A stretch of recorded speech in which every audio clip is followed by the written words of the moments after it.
Oh, Topaz, he wailed. He cried so loudly that at first he didn't hear what Gino was saying.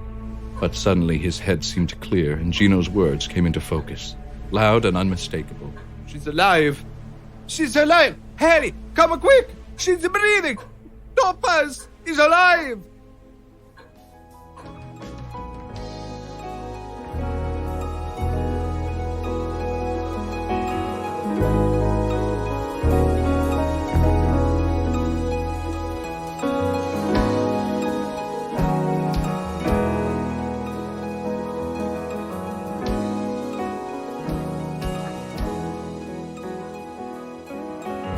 Welcome to Chronosphere Fiction. This is your pilot, Daniel French, bringing you part 3 of our young adult story from Patricia Keiller.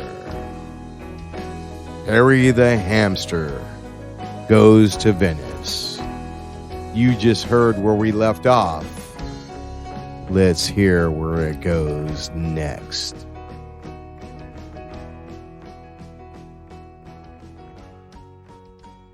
Topaz was alive, for now, but her wound was deep, her breathing shallow, and she was still unconscious.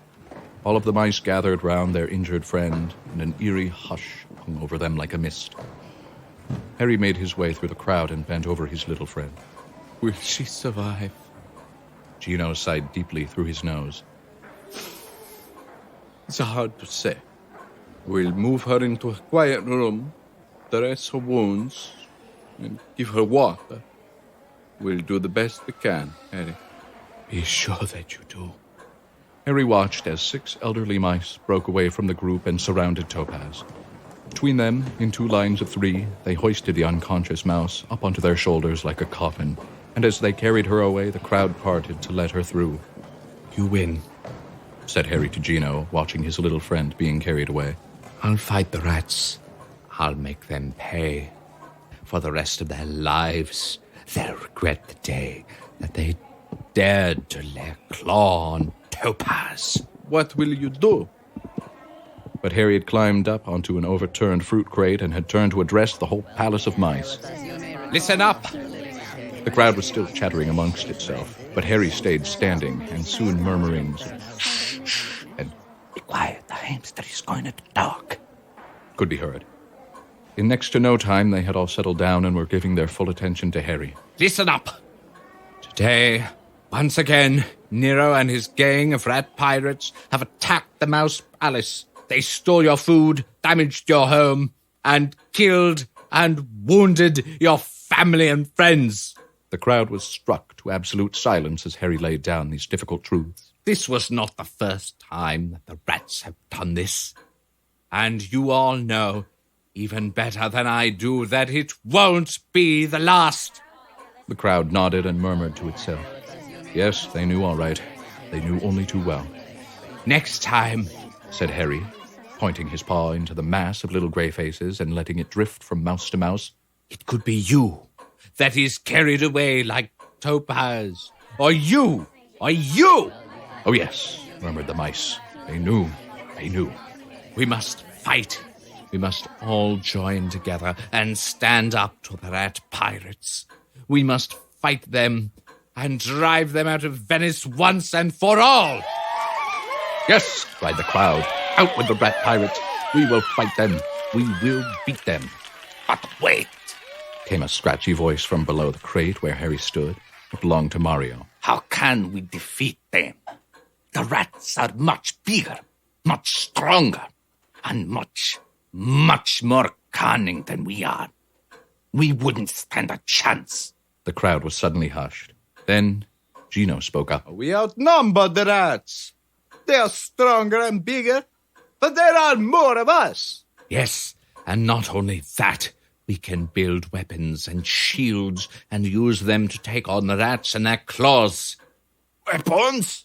What weapons? Why, we can use the knives and the forks that the humans of Venice throw away, of course, said Hary, and looked into the crowd of mice for approval and encouragement. But the mice were unsure. Make our own weapons, they said. No, it would never work. It will work. Just yesterday, I built my very own gondola from what the humans throw away. I used an old shoe for the hole and matchboxes for the seats. Why stop there? We can turn more of their rubbish into whatever we want. We can use their forks as pitchforks, their knives as swords, and their toothpicks as spears. The mice were silent, but a few of them were nodding. Yes, they could see it now. If they had weapons to fight with, like the rats had their claws, then maybe, just maybe, they would stand a chance. But Mario still refused to be convinced. There may be more of us, and we may very well be able to fashion some simple weapons, but they are huge rats. They will always be stronger than us mice. I've said it before, and I'll say it again. Our only option is to flee this palace.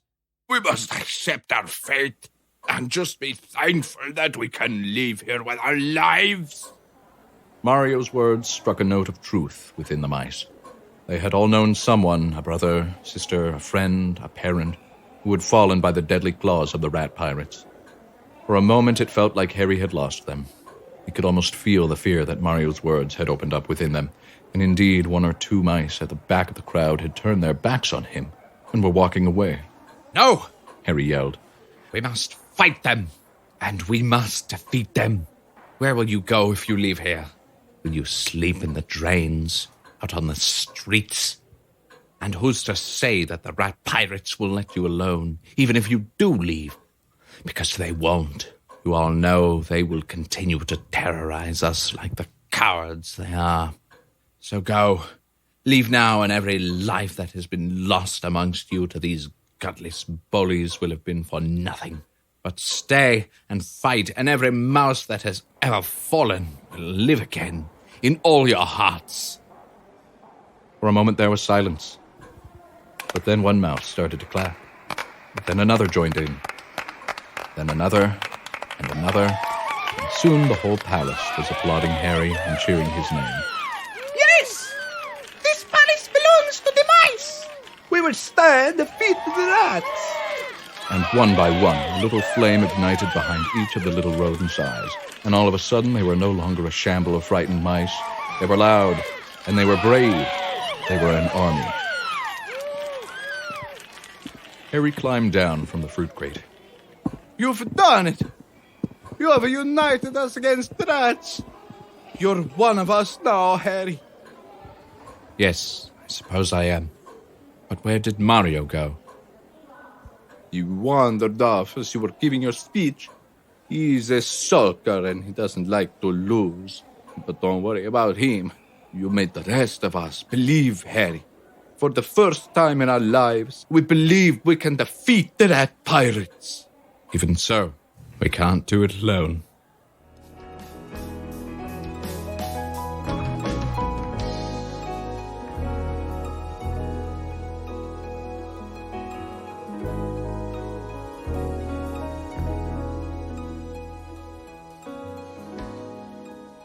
The next day, Hary sent out all the mice to gather as many knives, forks, toothpicks, and anything else that could be turned into either a shield or a weapon as they could find.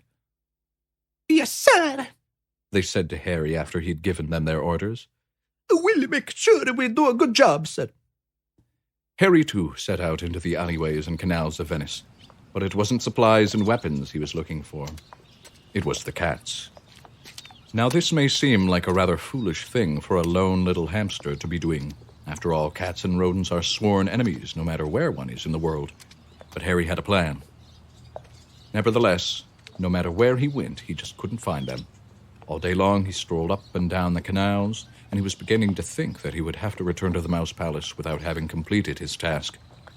But then he heard a mewing. The sound seemed to somehow be coming from somewhere close and far away at the same time. It was like he was hearing the echo rather than the sound itself. Hary stopped and listened hard, turning his head to the side and opening up one of his ears as wide as he could. The noise was rather like the squeak his hamster wheel made back home, only it was a longer, slower sound. Hary leaned his ear into the noise once more. Yes, he said to himself. It's coming from above. It's coming from one of the balconies. He looked up. Above him was a beautiful white Venetian terrace with many windows and balconies, all with plant pots on the ledges spilling cascades of red, white, and yellow flowers down the walls. Now Hary was a hamster, and that is to say that he was a rodent. And like all rodents, he was very good at climbing. And so gripping onto the wall with his little paws, he had no trouble whatsoever pulling himself all the way up to the very balcony that the sound was coming from. When he reached it, he was met by a very strange sight indeed. Between two plant pots, each trickling red flowers out over the ledge, he found Tomasina lying flat on her stomach and weeping into her paws. She hadn't noticed Hary, who now didn't know whether to speak to her or not. "What's wrong?" he said at last, thinking that if ever there is a good time for a hamster to speak to a cat, then it may well be when the cat is upset and feeling altogether vulnerable. Tomasina lifted her head, but made no move to attack Hary. Go away. Go away now, or I'll eat you up and use your bones for toothpicks. But no sooner had she said this than she buried her face back between her paws and continued to weep. Hary now approached Tomasina very slowly and tentatively. After all, as upset as Tomasina was, she was still a cat, and could indeed very easily tear Hary to shreds and gobble him up if she wanted to. "What's wrong?" he asked again, this time gently stroking her paw as she wept. It's Nero. Sobbed the cat, seemingly too upset to mind a hamster being so close to her. He has taken my kittens, and he won't give them back. Very softly, Hary posed the question that he had come to ask her. Tomasina, if I could help you rescue your kittens, would you leave the mice of Venice alone? The cat didn't even pause to bat a whisker and answered Hary's question immediately. Oh, yes! Anything! I'll do anything for my kittens. Would you fight with my army of mice rather than against us? Would you help us rid these canals of Nero and his evil gang once and for all? Yes. If we can see off all the rats, I will join forces with you. And I will get my two friends, Bianca and Polo, to join the battle as well. But how? How are we going to defeat them? Don't worry about that. I've got a plan. And sitting up and giving Hary her full attention, Tomasina listened as the hamster explained to her his tactics for the upcoming battle. Back at the Mouse Palace, Hary had all the mice gather round to congratulate them on all their hard work. Well done, everyone. I see that you all have had a good day gathering. We now have swords, shields, spears, and even matches that we can use as torches. I say again, well done. Well done. I, too, have been out gathering today. No, not weapons and supplies, but allies. Friends who will help us defeat the rat pirates. "Who?" came the mutterings from the crowd. Who would want to help us mice? The cats. The cats, Tomasina and her two friends, have agreed to help us. There was a faint mumbling of disbelief amongst the mice, and more than a little fear and horror. What has this hamster gone and done? Then Mario spoke up. The cats! The cats! You're mad! No, Mario, I am not mad. The rats have Tomasina's kittens. She has agreed that if we help her get them back, she and her friends will leave the mice of Venice in peace forever. As usual, Mario was not convinced. You are mad! And what's more, you'll be the death of us all. We cannot trust cats. We can trust them. And we're going to have to. We can't fight the rats alone. Even with our weapons, they are still too big and too strong. The cats will turn on us.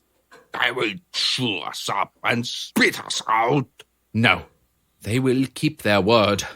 And what's more, the rats will not suspect it.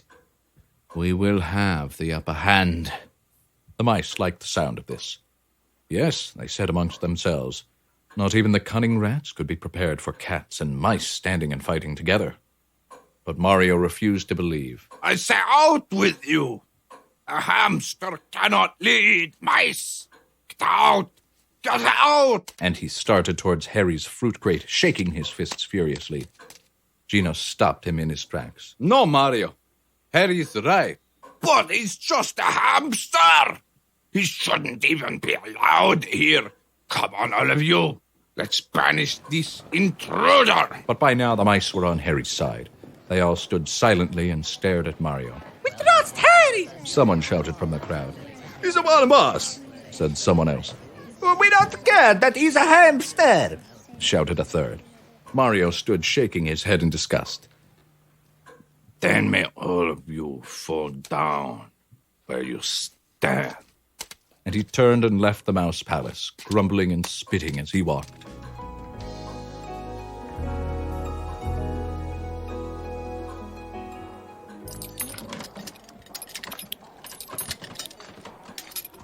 It was the morning of the fight. In the mouse palace, the mice got themselves organized and kitted out for the battle. Gino acted as Major General and made sure that every mouse had a shield, a weapon, and most importantly of all, the valor to fight. Any of you who feel that you do not have the courage to take on the rats, please speak up now. He said to them as they gathered round to collect their armaments. This feud will not be settled today without bloodshed. There will be wounds. There may even be death. We will need some of you to stay here and nurse the injured. Do I have any volunteers? At first, no one answered, but then the 6 elderly mice that had carried Topaz away on their shoulders stepped forward. Well, we will do it, Said Pepe, the leader of the group. We are too slow to fight these days anyway. Bring us the wounded and we will do our duties here at home. Thank you.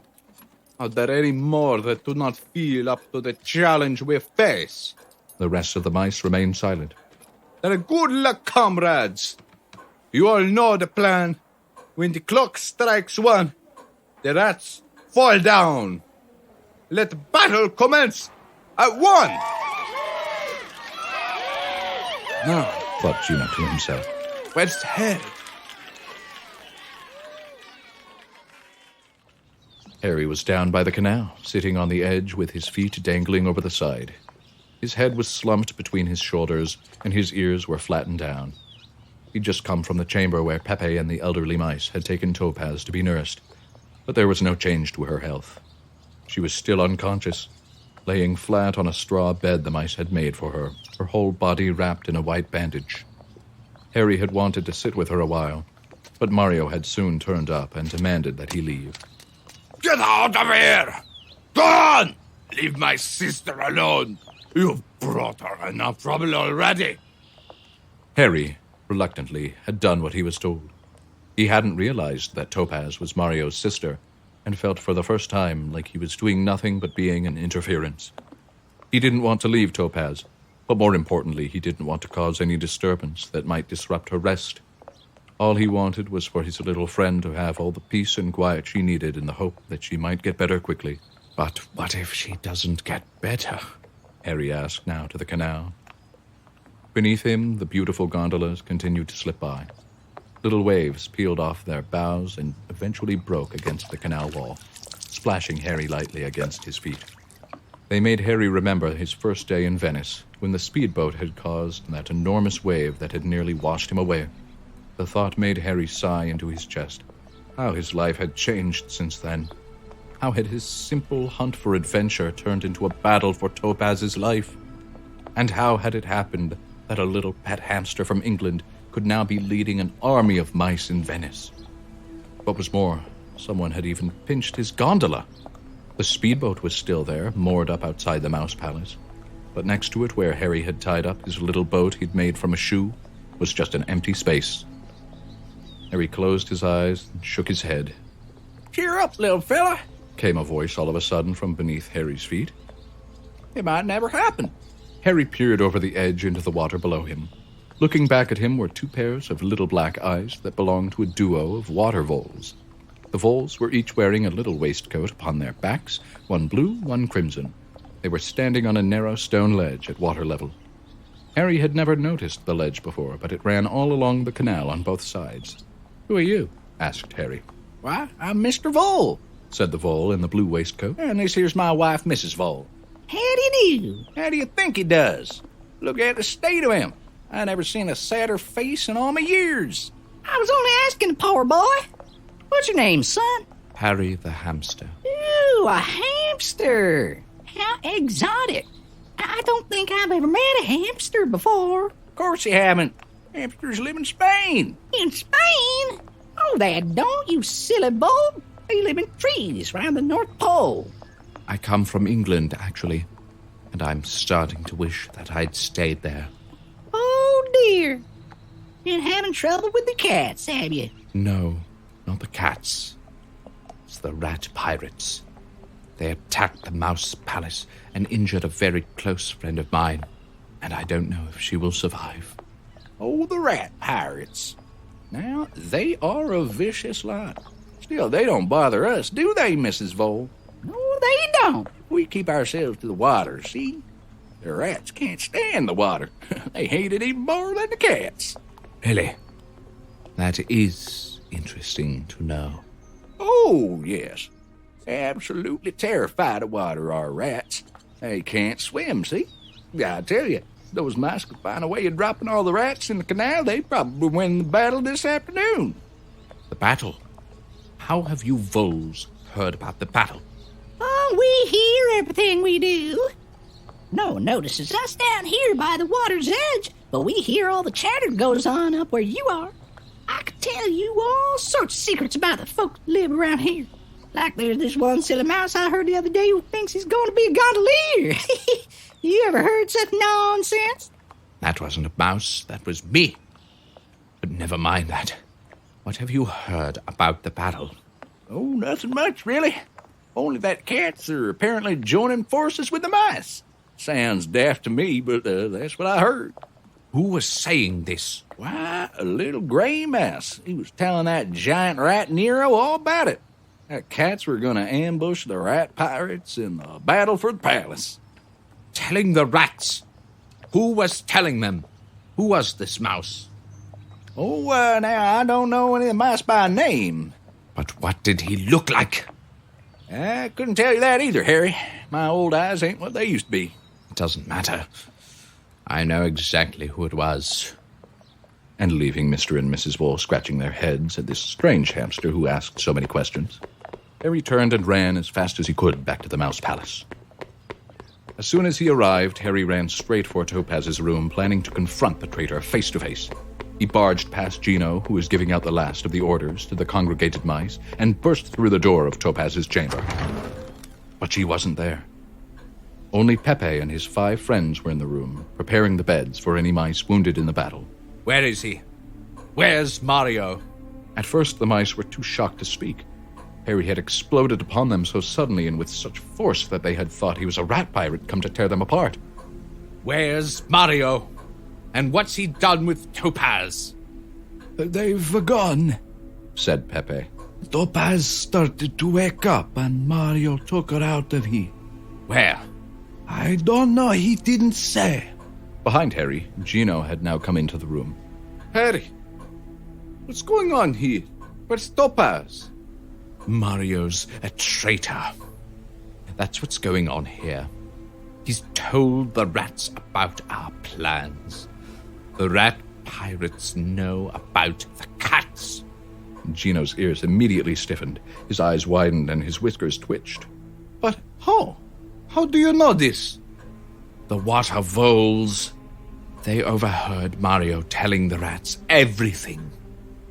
They know about the cats, and no doubt they know about our battle tactics as well. He sold us down the canal. But wait, did the Voles actually see that it was Mario talking to the rats? Well, no. But I know it was Mario. Who else would have done such a thing?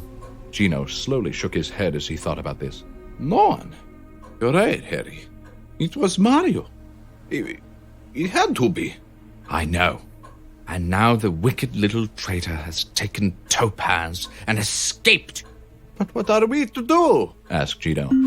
But before Hary could answer, the grandfather clock chimed out loudly through the Mouse Palace. It was 1 o'clock, and time for the battle to commence.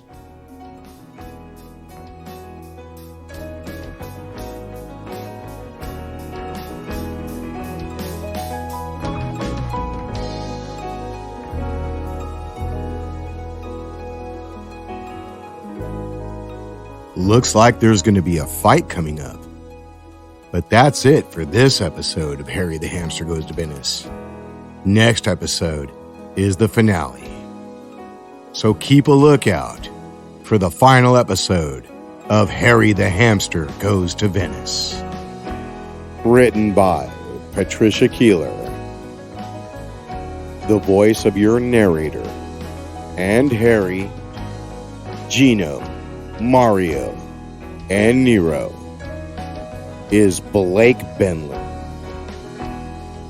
The voices of Topaz and Tomasina is Katelin Curtis. Music is by Andrew Manos and Daniel French at Fishbonius Sound Design. Production, editing, mixing, sound effects, and mastering are by Daniel French at Fishbonius Sound Design, the grandfathered master of chronosphere fiction. Please become a patron by going to patreon.com/chronosphere or Venmo at Fishbonius. So keep a lookout for the final episode of Hary the Hamster Goes to Venice. Keep your cosmos, please.